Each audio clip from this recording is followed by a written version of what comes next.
Okay, so I'll start. Hello, everybody. My name is Max Maischein, and I'm very happy to be here today and to tell you a bit about a module I wrote and what you can do with it. The module name is www.mechanize Chrome.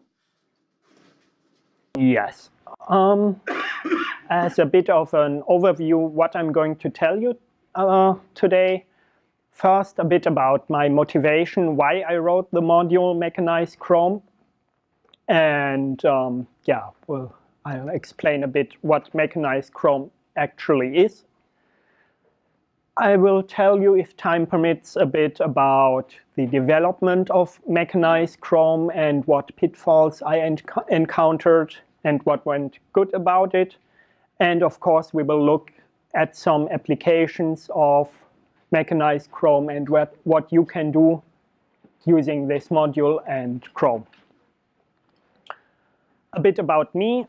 My name is Max Maischein. I work for the DZ Bank in Frankfurt. It's the Deutsche Zentralgenossenschaftsbank, the central bank of the cooperative banks in Germany.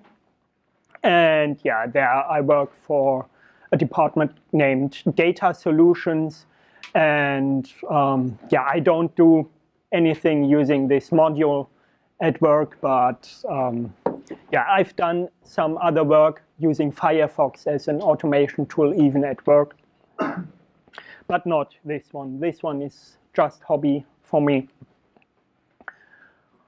What is not so much a hobby, but my leitmotif is automation in general, because if I can do it manually, the computer can repeat it, and the computer usually makes less errors than I do and doesn't get a hangover or get sick or whatever. So I do prefer to write programs to automate some tasks.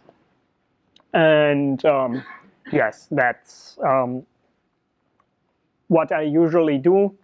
And my tools are obviously Perl and www.mechanize, at least for websites. And I wrote some tools again for automating websites. For example, Mechanize Firefox to automate websites using Firefox, and www.mechanize Phantom.js to automate websites using Phantom.js. And today I want to present to you Mechanize Chrome, which automates websites using the Google Chrome browser. And whenever I say Chrome, I also mean the Chromium branded browser, the open source version of Google Chrome. These are basically the same, at least for the purposes of my module. I don't know what the exact differences are. I think the Chrome browser has some keys burned into it that allow you to access Google APIs or something, or Gmail, I don't know. But at least for the operational purposes of my module, both Chrome and Chromium are the same browser. Now, why do I go astray from using plain www.mechanize? Well, web applications still are considered cool, and I want to play with some websites that use JavaScript. And just recently I wanted to try out web service workers, which add yet another layer between the HTML website you have and the web server at the other end. And I wanted to try out things with web service workers. On the sad or bad side, Phantom.js, another browser that you could automate, has stopped development. And Mozilla and Firefox, they hate extensions and try to remove most extensions that make the browser fun. And in my case, since October, the mods REPL extension that I used does not work anymore because Mozilla is moving away from writing the browser in JavaScript to writing the browser in Rust. So they don't want to have a configurable user interface and don't want to write the user interface in Xul anymore, but in Rust or whatever. So the core functionality that I need from Firefox is now gone.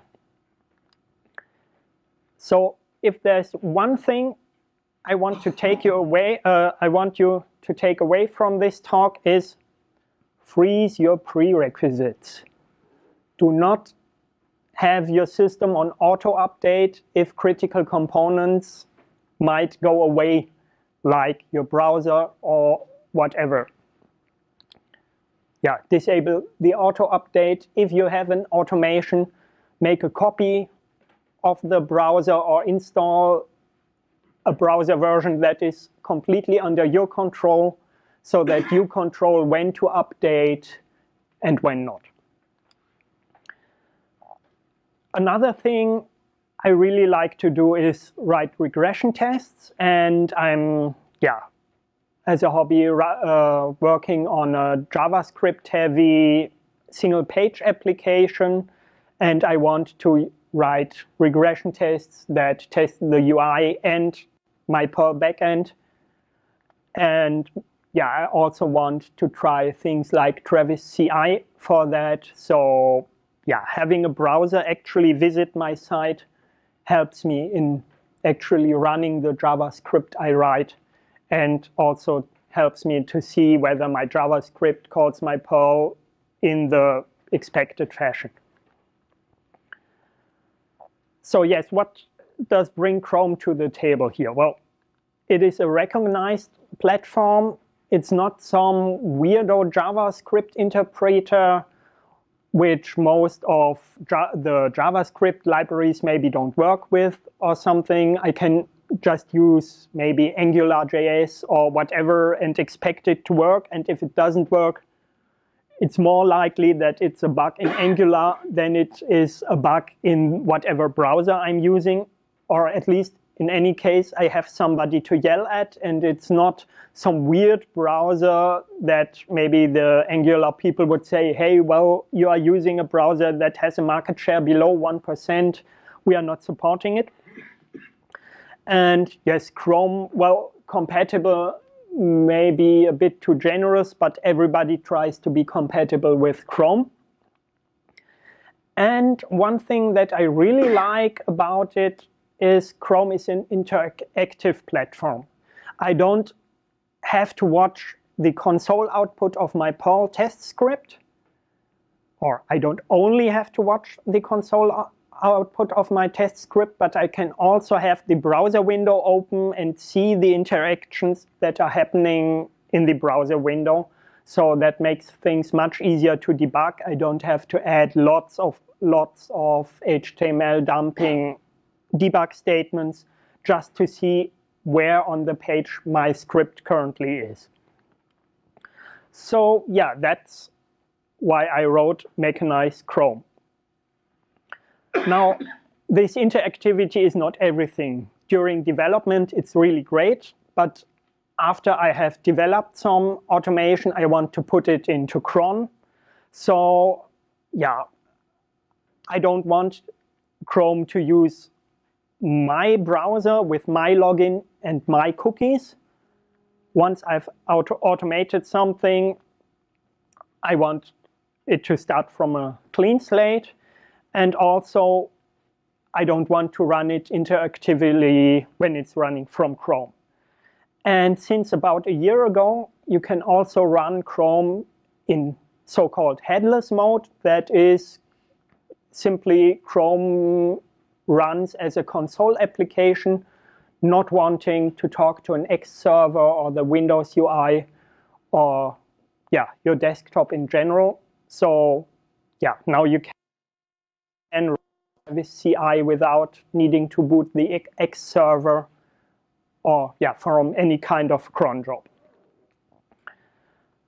How does that work in general? Well, you have Chrome on one side, and within Chrome, there are the Chrome Dev Tools.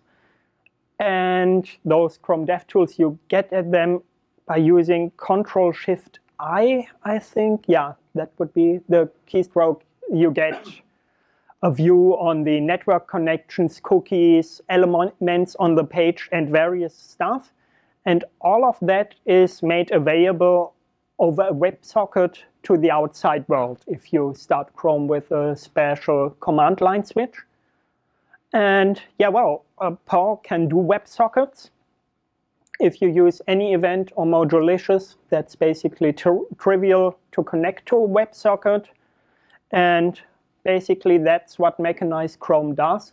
It opens a WebSocket to a Chrome instance, and then you can manipulate HTML or the DOM or cookies or whatever of Chrome. So yeah, basically, all you have to supply is the program, then using Mechanize Chrome to drive the Chrome browser. Yeah, so that's what Mechanize Chrome is. It's an extended API of www.mechanize, and it's not using LWP user agent as the backend, but the Chrome browser.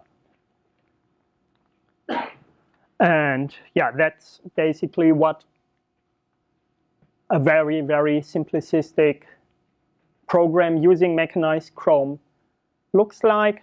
In line 1, I create a new instance of Mechanize Chrome.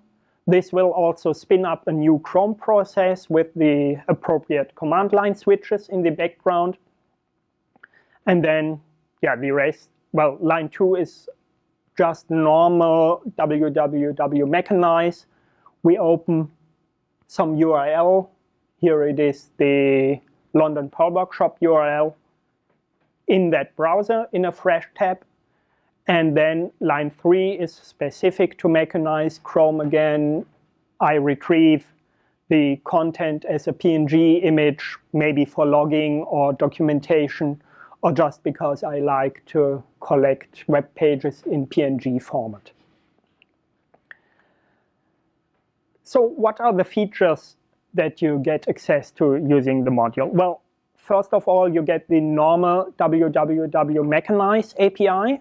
So ideally, and this is a stretch, I know, but ideally, you can take your old www.mechanize script and just run it by use www.mechanize to www.mechanize Chrome, and everything should work the same, except that you also now run JavaScript, and you now can select elements using, or find elements on the page using CSS selectors or XPath selectors. And since Chrome runs your JavaScript, you now also get the JavaScript error messages if your JavaScript does not compile, or if there are warnings like you are trying to do cross-origin requests or anything that shows up in the JavaScript log. You can now also retrieve on the Perl side of the world to get access to interesting parts of that world. What do I use this module for? Well, as I've already told, lots of website automation, but I also like to use it for some integrated JavaScript unit tests, because most of my test infrastructure is Perl, and I like to continue to use Perl in my test infrastructure. So I like to also write my JavaScript tests using test_more from the Perl side. Something I plan to do, which I haven't done yet, is Chrome has an API to allow you to sniff WebSockets and the communication that goes over that. And in theory, you should be able to get an event for every packet that goes over WebSocket. This would be very nice to use because usually WebSockets go over HTTPS, so you don't easily get at the data using a plain network sniffer. But yeah, if you can just listen to some conversation going over the WebSocket, that is also already interesting to me. I don't necessarily want to send my own data over WebSockets, but yeah, just dump some data that goes over that stream. And something which there is documentation for, but I could not get it to work. In theory, you can also connect to Chrome on Android and run your tests on a real Android machine or in an Android emulator, but not on Windows Chrome or whatever your operating system is in mobile emulation mode, but on a real mobile device, which yeah, would make the testing on what the user will actually be using much easier than having to fiddle around with my phone and to try to walk through my test cases there manually. But I could not get it to work. It's an elaborate dance. You need to be signed in on your mobile phone with your account into Chrome, and then you need to sign in on your on your desktop machine also into Chrome, and then you need to enable debugging on the Android phone as well, and then they should find each other magically over the local network. But it has never happened to me that even both browsers saw each other, so I don't know if that functionality got disabled or not. If you get it to work, please tell me, because that would be a very interesting feature to me. Yeah, so what can you actually do? I'm going to try a live demo. This is the very simple program of creating a new instance of Mechanize Chrome and then loading a local file, imaginatively named file.html. But yeah, if you are just starting out and want to try whether things work, then this is what you should try as a first thing. And yes, I'm going to start it. And we didn't say we want a headless mode, so yes, it opens the browser, loads that file, and either it has a timeout or it waits. It has a timeout, then it shuts down the browser again, and that's it.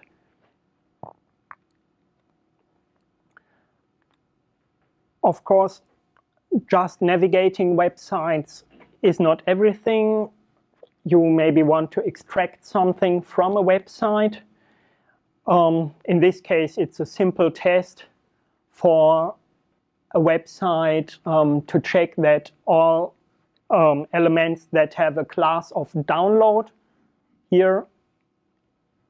This test outputs all links that have a class of download with the link text and the actual href attribute those links point to, just to show you that you can get from the module directly to data that you maybe want to continue operating on, like more links to Spider or whatever.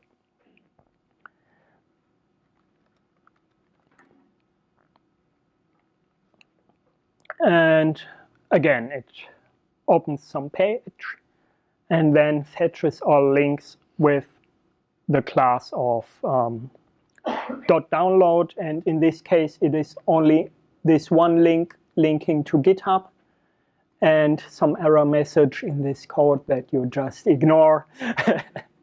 Well, this error message is not supposed to be here, but I did not want to fix it in the 20 minutes before my talk, because changing anything before a live demo is not something that you do more than once.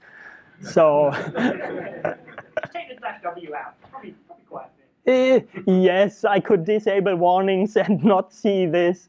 But yeah, if you encounter such a warning from any event future in my code, please tell me, because that most likely means that I'm throwing away information too early.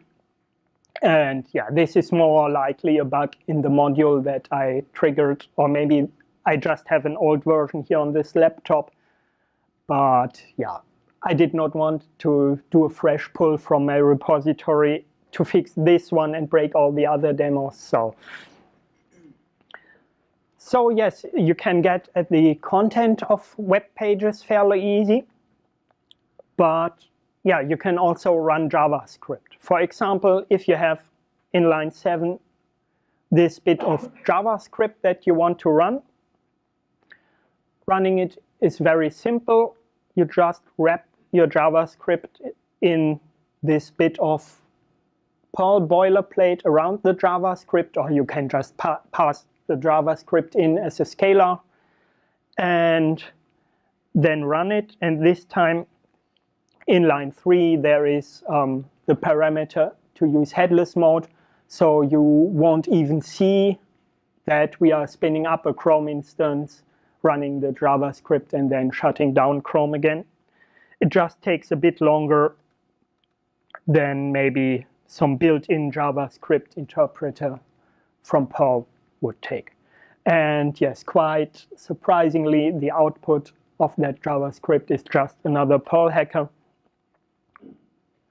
So yes, you can use Chrome to also run simple JavaScript if you, I don't know, maybe want to automatically pass the proxy access configuration files .pac. They are used to configure automatically configure browsers in your intranet or wherever. And if you want to make LWP automatically pick up the correct proxy, you can do that using Chrome, maybe. So yes, one of the toys I'm developing is a Google Keep clone in my lifelong quest to wean myself off Google, because this is one of the tools of Google I really like, a small note-taking application.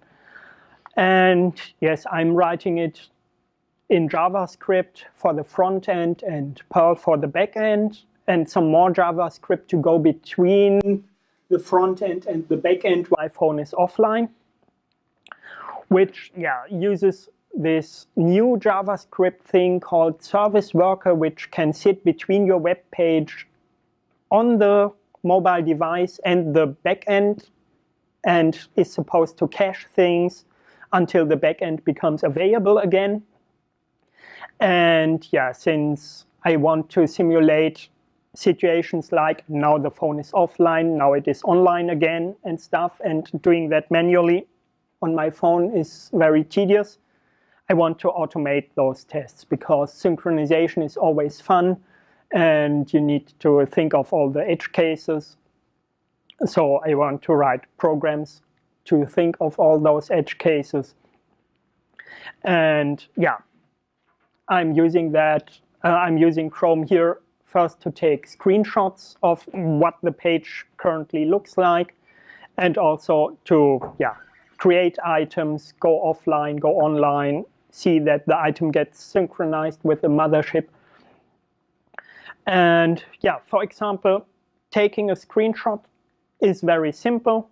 You create a new Chrome instance in line 1, then in line 4, I retrieve the URL I want to look at, and then in line 5, I invoke the method content as PNG to get PNG data or a screenshot of the website as it currently looks.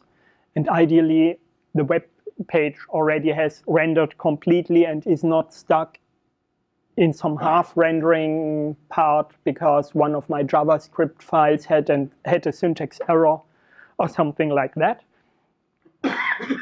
And I have already spun up my local instance of that app. And so now you see the test instance, and I took a screenshot of it. And there it is, and surprisingly, it does not look very different from what you just saw on the browser. So yeah, screenshots do work. It is convenient if you are fiddling with the CSS or with other layout parts and want to ensure that your changes do not actually change what the website looks like. But doing actual, in a way, semantic diffs other than this image now looks different from the reference image is hard, in my opinion. So yeah, I use this mostly in crash dumps when my automation script encounters a situation where it doesn't recognize the current page it is on. It takes a screenshot and mails that screenshot to me and says, I don't know what to do here, fix me. But at least I see a screenshot of what the likely, and then maybe can guess what the likely error situation already was. And yeah, of course, I like to do end-to-end tests, or at least tests of the JavaScript part of my application as well. And yeah, for that, in line 1, I load the target page. Then in line 3, I cheat a bit and sleep for 5 seconds just to make sure that all the JavaScript and stuff really has loaded. This should not be necessary, but yeah, it is usually a much easier fix to add just one more sleep statement to make sure that scripts that load asynchronously really have loaded. It's not the approach I recommend, but yeah, it's so much easier instead of finding out which scripts do I need to watch for that get loaded by write document statements or some stuff that runs after the original HTML page has loaded and the initial JavaScripts have run.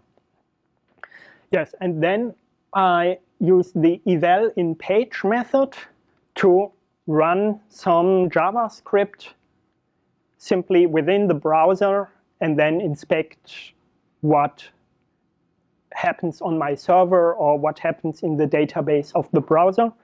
And in this case, the JavaScript simply creates a synthetic new node that I want to say, or that I want to create in the browser database, and then calls the save item function. This save item function is a JavaScript function that I wrote in my application. And I structure my application so that I don't have to click buttons to execute functionality, but all my buttons just call functions in the core libraries. So I don't have to move the mouse in the browser over a button and then click that button. For the core tests, I simply can call functions in JavaScript as if they were, or more or less, as if they were Perl functions. And I can inspect the returned data. This makes the testing of the core functionality much easier, and relayouts, or if I decide that maybe buttons shouldn't have the class .btn, but should now have a class of .button-UI or whatever, I don't have to change most of my tests, only those tests that actually interact with the user interface. And I found this approach much more resilient against my changes than, yeah, interacting. You have a question, Paul? Yeah, so you say you're using this approach, but could you directly inject like a mouse moves and key presses and all that? Yes. The question is, I'm using this approach, but could I also send keystrokes or mouse movements to the browser? And yes, you can send mouse movements, keystrokes, and you can even emulate touch movements. So in theory, you can do the complete user interaction and script it which, yes, is obviously useful for real end-to-end testing or simply for testing whether a JavaScript element still behaves as you intended to. Yes. But sending keystrokes or filling out forms is much more hassle than just calling the correct function directly, at least for the part where I want to synchronize or see that my entered data either lands in the local database or it goes out via web requests. It is still plain green. Whether it goes into the local database in the browser or by HTTP request up to my server. So yeah, that is a very convenient approach, and obviously it only works if you control both the JavaScript side and the user interface side. If you have some fully integrated web framework like I think not .NET ASP pages, they add JavaScript to every link, and the function names are not that obvious and are maybe auto-generated, or Google with Gmail and Google Keep also auto-generates their JavaScript from maybe Dart or whatever. There it becomes nasty because you don't have convenient, nice function names and they change between versions. So there you need to click on that button that contains an OK as the two letters or something like that. So yeah, but I haven't run that yet.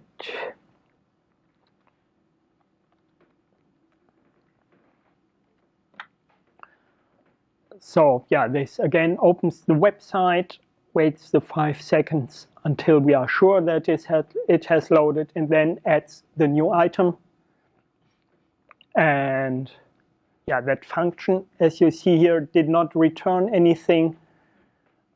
And it either waits now until I stop talking. Yes, it waits until I stop talking. So yes, you can really interact with the website in even more ways than just sending keystrokes.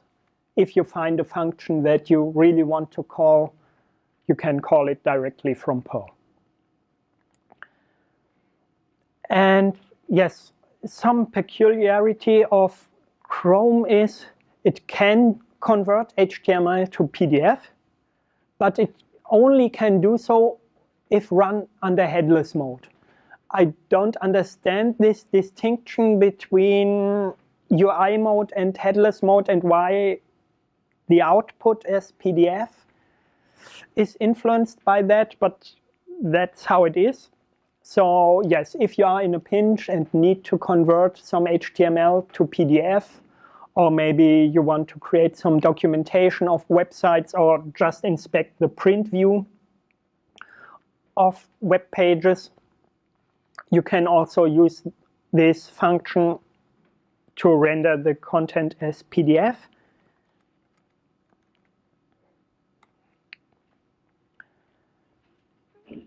And this time again, it runs in headless mode, opens the website and then saves it as a PDF file. And yes, here is the PDF as Chrome generates it. It still has all the elements, but yeah, it now fits on an A4 page in this case. It looks a bit monochrome. Yes, it is monochrome. I'm not exactly sure whether the conversion to PDF will use the print style sheet or try to be more geared towards printing the web page.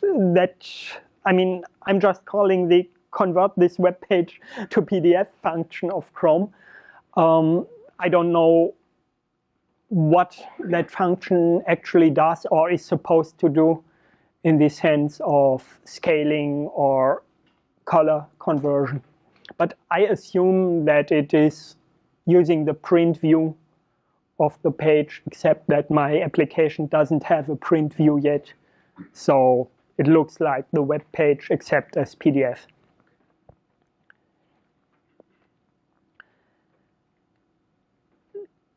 So yes, that's another thing you get when using Mechanize Chrome instead of normal Mechanize. There are some more API extensions to Mechanize that I've already implemented. You can capture the alert function, so those annoying pop-ups that block other browser operation, like window.alert. You can register Perl callbacks for those, and those callbacks can say, click the OK button or click the dismiss button of that function, and you can even decide, you get in your Perl callback the question text of that function. I've also added API functions to interact with the browser console. So if you call window, is it window? No, it's console.log from your JavaScript for debugging. You can also retrieve that information on the Perl side of the world to either monitor the progress of your JavaScript script, or maybe find that no errors have been logged from your JavaScript or whatever. So yeah, that's about the overview of what you can do. Now, you obviously say, I really, really want to do this and use this module. What do I need for that? Well, obviously, you will need Google Chrome or Chromium installed. And you need to install the module Mechanize Chrome. And you need to decide on whether you want to use any event or Modulicious. It's not a big decision. In theory, it works quite well with either of them. In practice, I've always found bugs in my implementation of one adapter when comparing it with the other adapter. So having two adapters here makes things much better for me, because getting it to work on one side and also on the other side shakes out many bugs in my understanding of the world. So yes, that's basically all you need to have. It's much simpler than getting, for example, Firefox to work with Perl, where you had to install additional add-ons and stuff. Any version of Chrome since Chrome 62 or 61 should work fairly well. What is still missing? Well, for example, some parts of the Mechanize API aren't implemented yet, and there's lots of documentation missing. For example, oh yes, a question. I've seen a very strange thing you're doing when you are loading your Google Keep app. You did sleep 5. Yes. Isn't there on them ready, on them low? The question is, why did I sleep for 5 seconds when loading my application, and shouldn't I use the on document ready or on load events? Yes, in principle, these would be good, but some scripts are loaded after the onload event has fired. So that prevents me from actually using these events. But if it is enough to listen to the onload event being fired or on document ready being fired, then you can listen and wait for that event to come back from Chrome and then start running your tests. Okay, that is, yes, because JavaScript runs on DOM load and you need to wait for DOM load. Yes, yes, I need to finish for more stuff. I need to wait until more stuff has finished, and sleeping is the easiest fix to do that. Yes. One more question. Yes. Follow-up question. When you call mech get, or I assume mech post, when does that return? Does it block or is it asynchronous? Yes.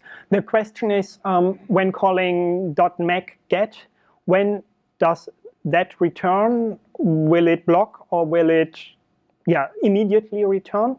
And in this case, it will simply block until I think, yeah, basically until document loaded has fired, or if it detects that no HTTP interaction occurs, it will return immediately, because then it doesn't know when to return.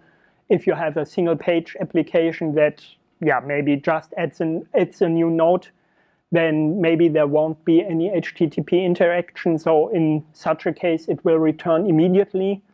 And you as the programmer have to decide whether to wait and for what event to wait. Yes. Yeah, I said when calling get, it will block.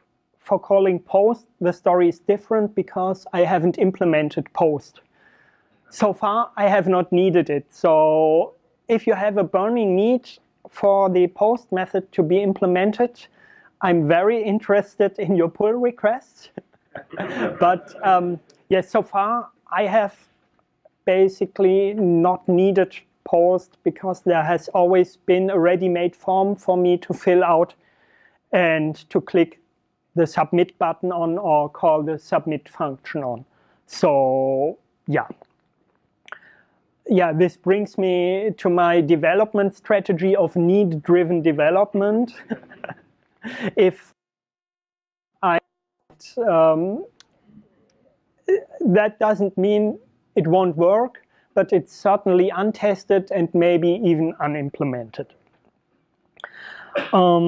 Yeah, I have implemented the simple things first, and those parts where the the Chrome DevTools give me a direct API are implemented very quickly and in a very simple way. There is a half implementation of the post method, but yeah, as I haven't needed it, yeah, I wouldn't rely on it in your situation. So yes, pull requests are welcome. And the same story is with cookie management. There is an API to easily access cookies, but I haven't gotten around to writing HTTP cookies Chrome to use the normal cookie API also from your Chrome browser. Also, there's missing API, for example, for pop-up windows or in general opening a new window. Maybe you want to look at your website in two windows side by side and test whether the user going to one location in one window and then to another location but with the same cookie in another window has good or bad effects. There's no API for that, and yeah, I haven't come up with a good idea on how to structure that API. The Chrome DevTools don't do downloads. This is a major drawback, or if you need downloads, it's a major drawback. And also, I'm not really sure on how to best do a good event API or callback API so that you can conveniently register your callbacks for on DOM ready or on DOM loaded or other events that occur. There is a half-baked API, but yeah, as this is the first time I'm doing this kind of API, I'm very sure that there are better approaches. You have a question?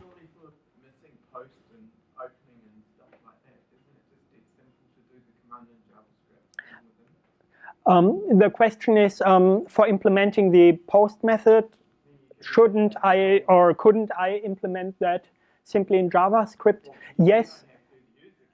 Yes, exactly.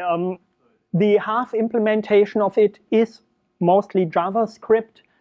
And yes, that is the way to go. But yeah, as I haven't needed it, I cribbed the rough outline of the code from somewhere on the internet, but then never got around to actually trying it or ironing out the interesting bugs within it. I don't think you need to add that functionality at the moment because I mean, if you want to one day, but What we've got in the page through JavaScript and then click the submit button. Yes. Your comment mirrors my situation.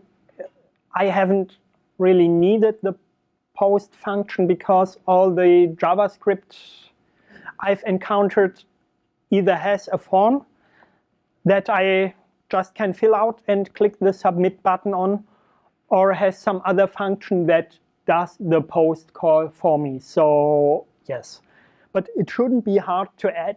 I just didn't have the need.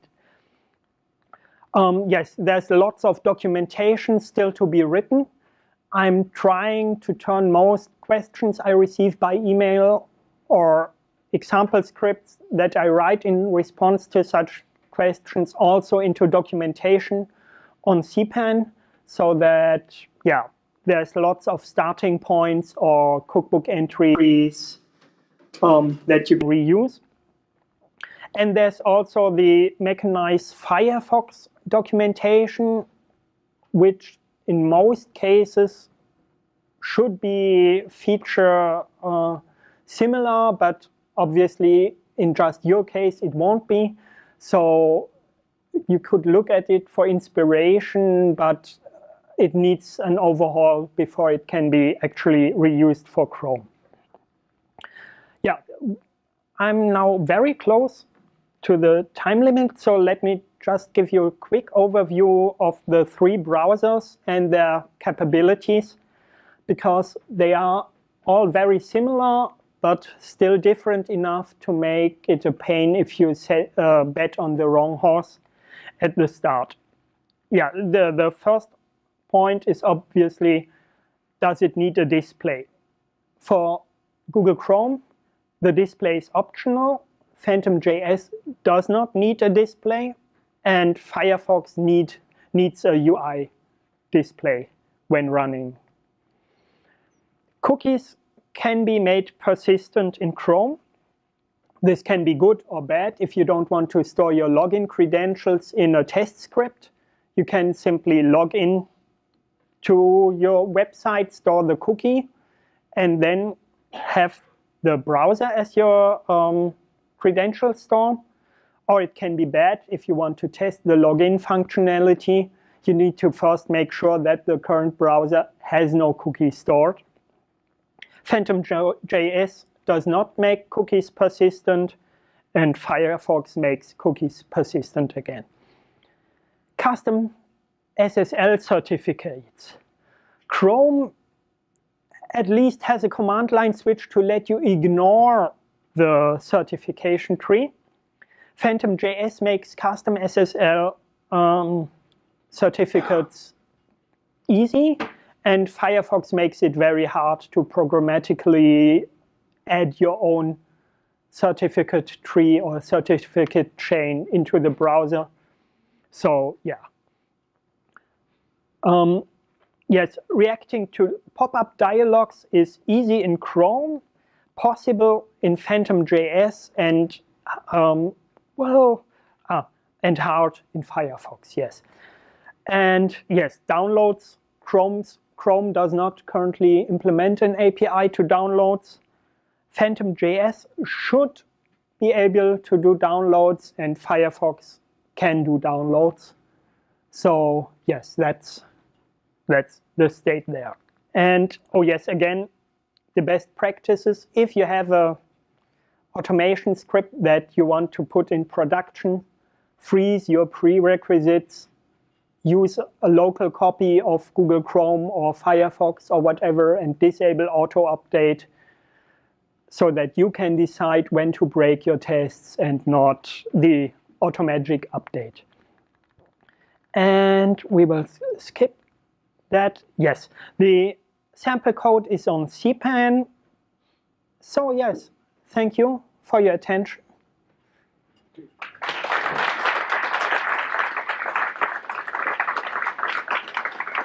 I think we have time for 2 questions, so yes, please. Thank you very much. You say you don't know how to handle events and callbacks, this kind of stuff, but Google made their own Node.js library, Puppeteer. You can just open that one, it's like reference best code, and still all the ideas.